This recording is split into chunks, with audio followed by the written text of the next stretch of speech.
আর সংসার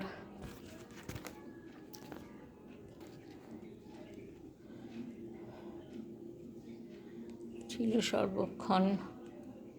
সোনার সংসার সদা ছিল ধনজনে, পুত্রবধূগণ মোরে সেবিত যতনে, পতিরও সেবিত যতনে। ব্রত দেখি হেলা করি সাধুরতা নেয়, বলে কি ব্রত এতে কিবা ফলদয়, সদাগার বাক্য শুনি বলে বমাগণ, করি লক্ষ্মীর ব্রত যাতে কামনা পূরণ, যে জন করিবে ইহা ধনে জনে তার, লক্ষ্মীর বরেতে হবে পূর্ণিত সংসার। ইহা শুনে সদাগার বলে অহংকারে, যে জন অভাবে থাকে সে পূজে তাহারে, ধনজন ভোগ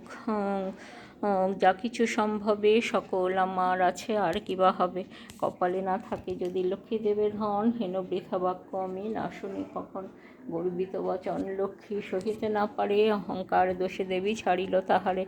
ধন ও মদে মত্ত হয়ে লক্ষ্মী করে হেলা, নানা দ্রব্যে পুণ্যতরী বাণিজ্যতে গেলা, দৈবযোগে লক্ষ্মী কোপে সহধনজন, সপ্ততরী জল মাঝে হইল মগন,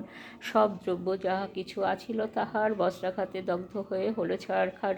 দূরে গেল ভাতৃভাব হলো পৃথক অন্ন, সোনার সংসারে তারা সকলে বিপন্ন।